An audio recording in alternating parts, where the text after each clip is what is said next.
Kung hindi mo kaya yung 18,000 to 25,000 pesos per month, meron tayong affordable property na malapit ng ma-turnover. So ibig sabihin, pre-selling pa lang ito ngayon at malapit ng ma-turnover this year, September or November. Studio unit na malapit sa MRT Cubao Station at pagtawid mo, Farmers Market Cubao na at Araneta City.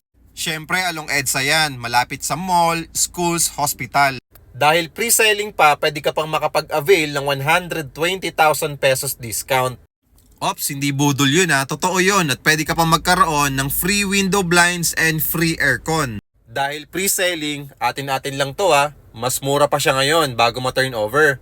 So kung naghahanap ka ng property investment na pwede mong matirhan, pwede mong iregalo sa anak mo, pwede mong pa-Airbnb staycation, follow me and message me dahil affordable lang ito for only 29,000 cash out through bank financing at kami pang bahala mag-process nito. Ang monthly magkano? 14,000 to 15,000 pesos per month lang. Abot kaya, di ba? So habang mura at makakamura ka pa, follow me and message me para masendan kita ng photos, sample computation, and more details.